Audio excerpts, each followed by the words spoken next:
Жил болгон 12 сарын 3 нэгдсэн үндэсний байгууллагаас хөгжлийн бэрхшээлтэй хүний эрхийн өдөр болгож зарласан байдаг.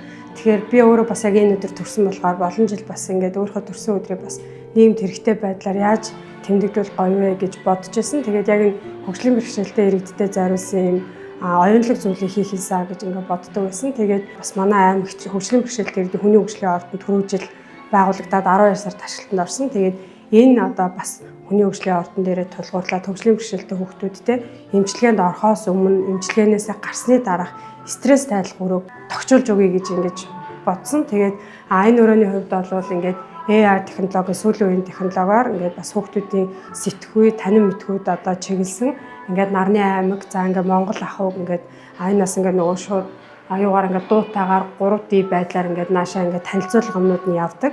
За тэгээд аргун брендийн ингээд юм пазл, танин мэдхүй ингээд юм ном, ийм зүйлүүдээр ингээд тогтчуулъя гэж ингээд шийдсэн байгаа.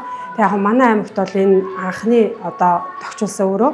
Гэхдээ аргун брэнд бол ингээд нийгмийн хариуцлагын хүрээнд бол Улаанбаатар бас юм том эмнэлгүүд дээр бол ийм танин мэдхүйн ийм стресс тайлбар өрөөнүүдийг бол хийд юм л.